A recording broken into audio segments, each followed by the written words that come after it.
الشيطان الرجيم. بسم الله الرحمن الرحيم.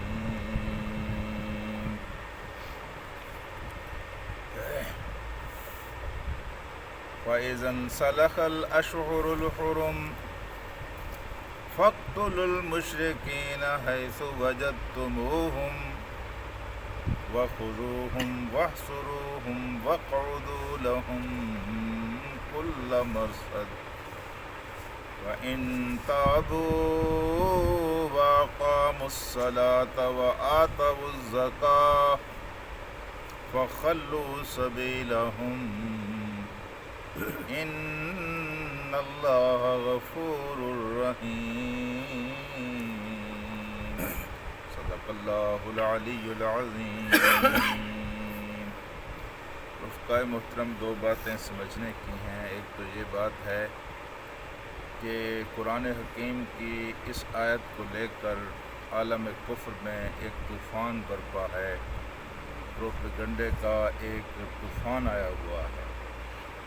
اس آیت کو لے کر کافر یہ استدلال کرتے ہیں کہ اسلام دہشت گردی کا دین ہے، اسلام تشدد کا دین ہے، اسلام قتل عام کا دین ہے، تلوار کے ساتھ اسلام پھیلا ہے. حالانکہ قرآن حکیم کی اس آیت کا جو مفہوم سیاق و سباق سے مترشح ہوتا ہے یا ظاہر ہوتا ہے، اس کو بالعموم وہ قبول کرنے کے لیے تیار نہیں ہیں. قرآن مجید کی تفسیر کا سب سے پہلا حق محمد رسول اللہ کو ہے، پھر اہل ایمان کو ہے. لیکن کافر کہتے ہیں کہ قرآن تمہارا ہے، اس کی تشریح ہم اپنے انداز میں کریں گے. حالانکہ جو مفہوم قرآن کا یہاں بیان اور معلوم ہوا ہے اس کو بھی نہیں لیتے. اور یہ روایت مسلمانوں کے اندر بھی موجود ہے کبھی کبھی کہ جب کسی کو خراب کرنا ہو، اس کے خلاف پروپیگنڈا کرنا ہو، تو پہلے والے فکروں کو بھی چھوڑ دیتے ہیں، آخری والے فکروں کو بھی چھوڑ دیتے ہیں، اور درمیان کے دو چار فکرے لے کر جس کو مطعون کرنا ہو، جس کو دبانا ہو، اس کو دبا دیتے ہیں. خصوصاً مولانا مودودی کے ساتھ یہ ستم تو بارہا ہوا ہے کہ پہلے والی آیتیں فکرے چھوڑ دیے، پچھلے والے بھی چھوڑ دیے، درمیان کے کچھ فکرے لے کر ان کی بنیاد پر پروپیگنڈا کیا جائے. دوسری بات یہ ہے کہ اسلام میں جماعت کی کتنی اہمیت ہے اور نظم کی کتنی اہمیت ہے، یہ بھی اس آیت کے موقع پر ہمیں سمجھ آتی ہے. کیونکہ رسول کریم صلی اللہ علیہ وسلم نے امیر حج حضرت ابو بکر صدیق کو بنا کر بھیجا تھا. بعد میں حج کے بارے میں یہ آیات نازل ہوئیں تو اس میں بہت بڑا اعلان تھا، بہت بڑا بین الاقوامی اور سیاسی اعلان تھا کہ مشرکین جہاں کہیں بھی ہیں ان کے بارے میں اب یہ پالیسی بیان ہوئی ہے کہ وہ حج نہیں کریں گے اور سرزمین عرب پر اب نہیں رہ سکیں گے، وہ نجس ہیں، پلید ہیں، ان کو یہاں سے نکلنا ہوگا. تو یہ اعلان اصولی طور پر ان روایات کو پیش نظر رکھ کر حضور کریم صلی اللہ علیہ وسلم خود فرماتے یا آپ کی برادری کا اور آپ کے خاندان کا کوئی فرق کرتا. چنانچہ حضرت علی رضی اللہ تعالی عنہ کو آپ نے بھیجا اور یہ درمیان میں کہیں جا کر ملے قافلے کو، اور جب یہ قافلے کو ملے تو وہاں یہ بات آپ سمجھیں. تو حضرت ابوبکر صدیق کو جب انہوں نے یہ کہا کہ جناب حضور کریم صلی اللہ علیہ وسلم نے یہ پیغام اور یہ میسج دے کر مجھے آپ کے پاس بھیجا ہے، تو وہاں حضرت ابوبکر صدیق جو بات کرتے ہیں اس کو سننے اور اس کے اوپر غور کرنے کی ضرورت ہے. یہ بات سننے کے بعد حضرت ابوبکر صدیق رضی اللہ تعالی عنہ نے حضرت علی سے پوچھا، امیر ام معمور او معمور، آپ امیر بنا کر بھیجے گئے ہیں یا معمور بنا کر بھیجے گئے؟ اگر اللہ کے رسول نے میری امارت کو معطل کر کے آپ کو امیر بنا کر بھیجا ہے تو جس جگہ پر میں بیٹھا ہوا ہوں یہ جگہ میری نہیں ہے، آپ ادھر آ کر بیٹھیں، میں ادھر بیٹھوں گا. اور اگر آپ کو امیر اور معمور میں سے جس حیثیت میں بھیجا گیا اس کی وضاحت کر دیں. اگر آپ معمور ہیں تو پھر تو حق یہ ہے کہ اعلان تو امیر کو کرنا چاہیے. لیکن حضرت علی رضی اللہ تعالی عنہ نے وضاحت کے ساتھ کہہ دیا، امیر آپ ہیں، امیر میں نہیں ہوں، امیر آپ ہیں. مجھے صرف یہ اعلان کرنے کے لیے حضور کریم صلی اللہ علیہ وسلم نے بھیجا ہے۔ تو حضرت ابوبکر صدیق رضی اللہ تعالی عنہ نے ان کو اجازت دی کہ اب مسلمانوں کی جماعت میں یہ اعلان آپ فرمائیں، اور حضرت ابوبکر صدیق اور حضرت علی رضی اللہ تعالی عنہ نے یہ اعلان فرمایا۔ اب آپ ان آیات کو سنیں گے، تھوڑی سی آپ کو سمجھ آ جائے گی۔ فَإِذَا انْسَلَخَ، جب گزر جائیں، نہ رہیں، ان کا کوئی لمحہ، کوئی ثانیہ، کوئی وقت، کوئی گھنٹہ، کوئی منٹ بھی نہ لگے۔ اشہر الحرم، اشہر مہینے، الحرم حرام مہینے، حرمت والے مہینے، جب حرمت والے مہینے گزر جائیں، لم یظاہروا فاقتلوا المشرکین، قتل کرو المشرکین، مشرکین کو، حیث وجدتموہم، جہاں کہیں بھی تم ان کو پاؤ ان کو قتل کرو۔ جب یہ اشہر الحرم حرام مہینوں سے مراد وہ 4 مہینے ہیں جن کی اللہ تبارک و تعالیٰ نے ان کو مدت دی تھی۔ یہ 4 مہینے ہیں جن میں رہ بس لو، سوچ لو، فیصلہ کر لو۔ مسلمان رہنا ہے تو اور بات ہے، اگر مسلمان نہیں رہنا تو پھر تمہارے لیے اور حکم ہے۔ اور جب یہ 4 مہینے گزر جائیں تو پھر فَاقْتُلُوا الْمُشْرِكِينَ حَيْثُ وَجَدتُّمُوهُمْ وَخُذُوهُمْ، ان کو پکڑو، وَاحْصُرُوهُمْ، ان کو گھیرو، وَاقْعُدُوا لَهُمْ كُلَّ مَرْصَدٍ، اور ہر جگہ پر ہاتھ لگا کر ان کے اوپر بیٹھو۔ یہ 4 مہینے جب گزر جائیں تو پھر ان کا یہ انجام۔ میرے دوستوں اور ساتھیوں، یہاں ان مشرکین کا تذکرہ ہے جن مشرکین نے نقض عہد کیا تھا، جنہوں نے معاہدے کی خلاف ورزیاں کی تھیں۔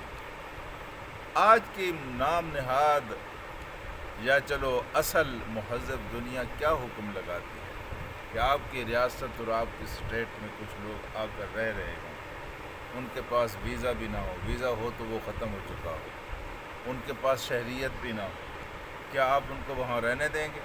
قطعاً نہیں رہنے دیں گے۔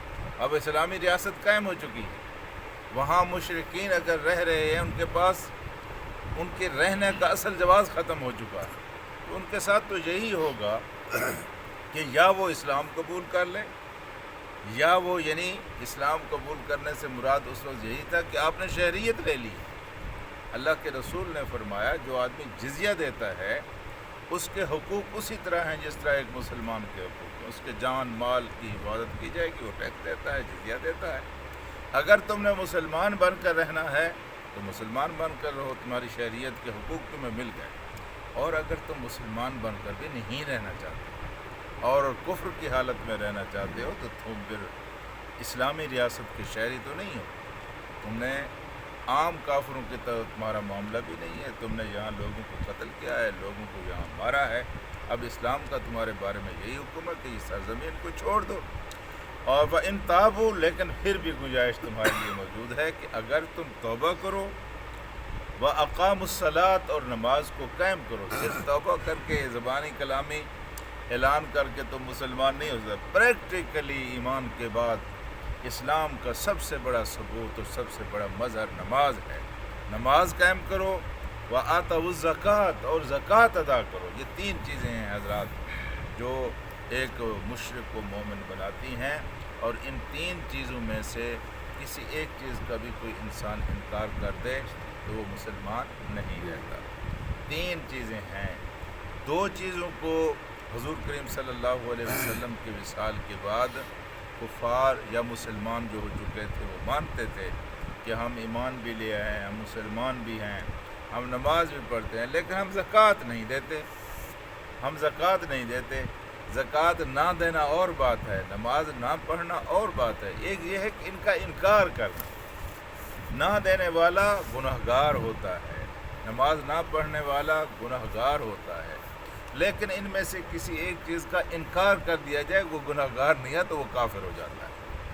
تو انہوں نے چونکہ ایک چیز کا انکار کر دیا تھا، صحابہ کرام کے اندر خود بڑا خلجان موجود تھا کہ کیسے صدیق اکبر آپ ان کے خلاف جہاد کریں گے، یہ تو کلمہ پڑھتے ہیں، ہماری مسجدوں میں آتے ہیں، یہ تو مسلمان اپنے آپ کو کہلاتے ہیں، ان کے خلاف ہم تلوار کس طرح اٹھائیں؟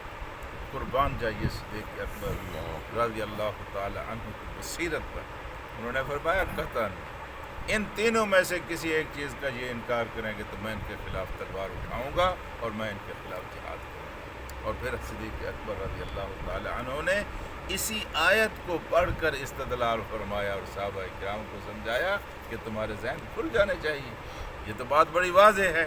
تو پھر فرمایا کہ اگر یہ نماز پڑھیں، توبہ کر لیں، نماز قائم کر لیں اور زکوٰۃ ادا کر دیں، فخلوا سبیلہم، تو ان کا راستہ چھوڑ دو، ان کا راستہ چھوڑ دو، ان کو جہاں سے جانے دو۔ اور پھر فرمایا ان اللہ غفور الرحیم، یہ اب گرفت میں آ چکے ہیں، ان کے سروں کے اوپر بہت بڑی زیادتیاں ہیں، اللہ کے رسول کو انہوں نے تنگ کیا ہے، رسول اللہ کے صحابیوں کو انہوں نے تنگ کیا ہے، ان کے جرائم کی لسٹ بڑی طویل ہے، اگر ان کو پکڑ کر ان کو جس طرح کی سزا بھی دی جائے سزا دی جا سکتی ہے، لیکن اللہ تعالیٰ نے پھر بھی ان کے لیے رعایت رکھی ہے کہ میں ان تابو، اگر یہ توبہ کر لیں، ہاں جی، تو ان کے لیے ایک رعایت ہے، اگر یہ تابو نماز قائم کر لیں تو پھر ان کے لیے ان اللہ غفور الرحیم، بے شک اللہ تبارک و تعالیٰ بخشنے والا بھی ہے اور رحم کرنے والا بھی ہے۔ مشرکین کے لیے بھی گنجائش موجود ہے، اگر وہ توبہ کر کے نماز پڑھتے ہیں، مسلمان ہو جاتے ہیں، زکوٰۃ ادا کرتے ہیں، تو اللہ تعالیٰ ان کے گناہوں کو بھی معاف کرنے والا ہے۔ اللہم صلی علی سیدنا و مولانا محمد و علی آلہ